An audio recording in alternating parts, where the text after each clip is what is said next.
All port arrivals are planned for the morning, with the ship flying the appropriate country flag.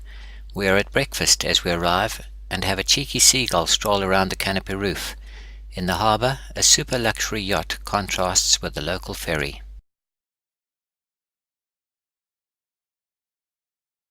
A busy inter-island ferry leaves Helsinki harbour, crowded with passengers waving at us, basking in luxury on our cruise liner.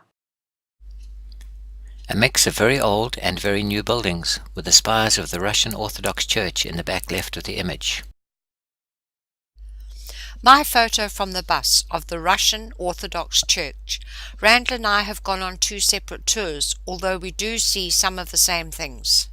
My take of the Lutheran Cathedral at Helsinki, built from the 1820s and fronted by a statue of Emperor Alexander II, who gave Finland a great deal of independence from Russia in 1863. His successor, Emperor Nicholas II, undid the good work, presiding over the Russification of Finland from 1899 before Finland became an independent country in 1917. Further images of the cathedral and surrounds, and Randall, being a good tourist, got someone to take his picture.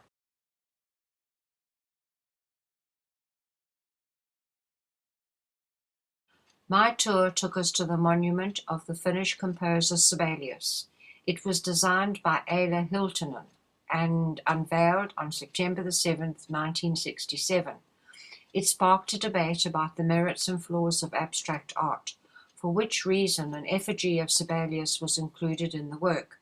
It consists of a series of more than 600 hollow pipes welded together in a wave-like pattern.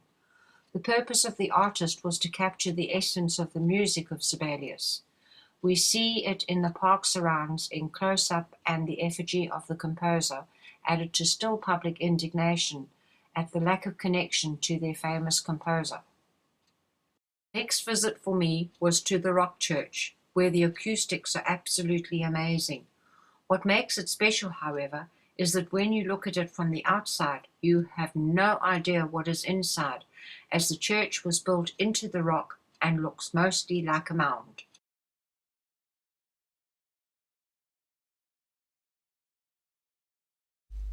I went to the historic old city of Porvoo on the Porvoo-Jockey River, where we see the historic warehouses on the river banks, many now converted to housing. Very few of them are really old, with many fires having razed the wooden buildings, with new ones built in replacement. The new city development is all in wood, incorporating modern technology but keeping the look and the feel of the old town. City since 1346, this newly built wooden hotel fronts the river, alongside a mix of old and new houses.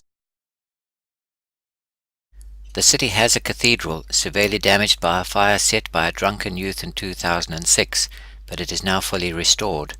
A planned organ recital during our visit did not come off. The city crest prominent on the walls, and the elaborately decorated pulpit.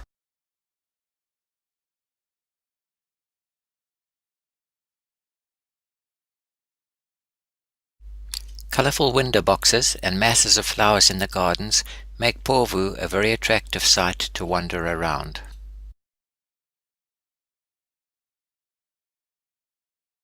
We are now at the ancient church of Sipu, in a community that was predominantly Swedish until very recently. In the old church, St. Sigfrid's, there are icons of the disciples, believed painted in the late 15th century.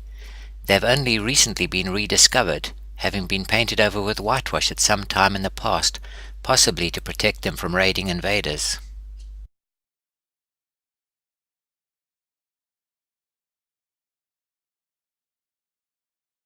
The church has a memorial and a garden of remembrance to those Finnish people who perished in World War II.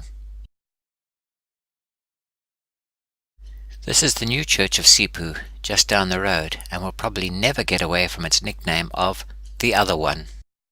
Back together at the ship, we walk up to the Russian Orthodox Cathedral.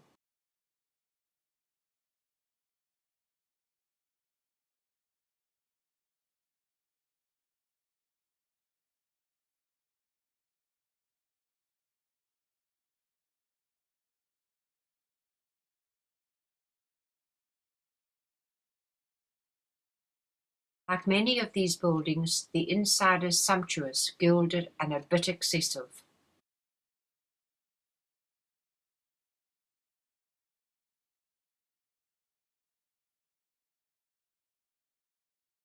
Leaving Gail to visit the quayside shops, I step out to photograph some icebreakers I have seen. This tram is a reminder that if I'm running out of time, I can grab one to get a ride back to the harbour, so I'm not left behind. At the commercial harbour, the 5 government icebreakers are laid up for summer, just the royal flag flying to let you know that there is crew on board. Winter ice up to 5 meters thick is no challenge for these super ships. They are diesel electric to allow for instant reversal of the propellers, and they have no rudders, so that they cannot be damaged by ice. A harbourside bar with supersized maritime relics. Way back to meet Gail, I spotted and snapped this abstract window reflection of the Helsinki Cathedral. Time to head out, and here comes a push to help us.